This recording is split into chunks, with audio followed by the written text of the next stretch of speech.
Guys welcome back to my YouTube channel. આજે આપણે daily વ્લોગનો બીજો દિવસ છે।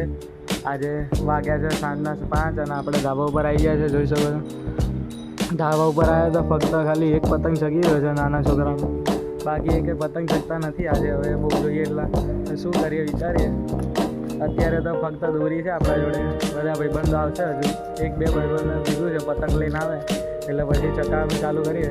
પાછળથી એક ભાઈબંધ આપણો પતંગ ચગાવી રહ્યો છે, એનો કાપીશું હવે પછી બૂમ પડાવીશું આવી પછી બ્લોગમાં બતાવું કે કેટલા પેજ ગયો। તો ગાઈસ પાછળથી આપણો એક મિત્ર પતંગ ચગાવી રહ્યો છે। તમે આ ધાબાવાળાને કીધું કે મારા મિત્રનો કાપ, હવે જોઈએ એના પૈસા થઈ રહ્યા છે। પૈસા કરવાનું કીધું બંનેને, જોઈએ પૈસા કરશે તો કપાશે। આપણા પાછળથી એક મારો મિત્ર ચગાવતો એનો કપાઈ ગયો છે, જોઈ શકો છો એ રહ્યો ત્યાં હવે લપેટી રહ્યો છે કપાક, એનો બાર દોરીમાં કાપી નાખે છે, જો એનો પતંગ જઈ રહ્યો છે।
બહુ બધા પતંગ ચગાવી દીધા અને બહુ બધા ફાટી બી ગયા, જોઈ શકો છો ત્યાં ઢગલો ફાટી ગયા। આજે 3-4 પતંગ ફાટી ગયા, 2-3 કપાઈ ગયા। કાપે હવે કોઈ ચગાવતું નહીં એટલે નીચે ઉતારીએ, હવે નીચે ઉતરીને જઈશું ક્યાંય ફરવા, જોઈએ હવે કંઈ નાસ્તો બાસ્તો કરવા જઈએ। જો આગળ નાસ્તો કરીએ તો વ્લોગ બતાવીશ તમને શું નાસ્તો કર્યો, મળીએ।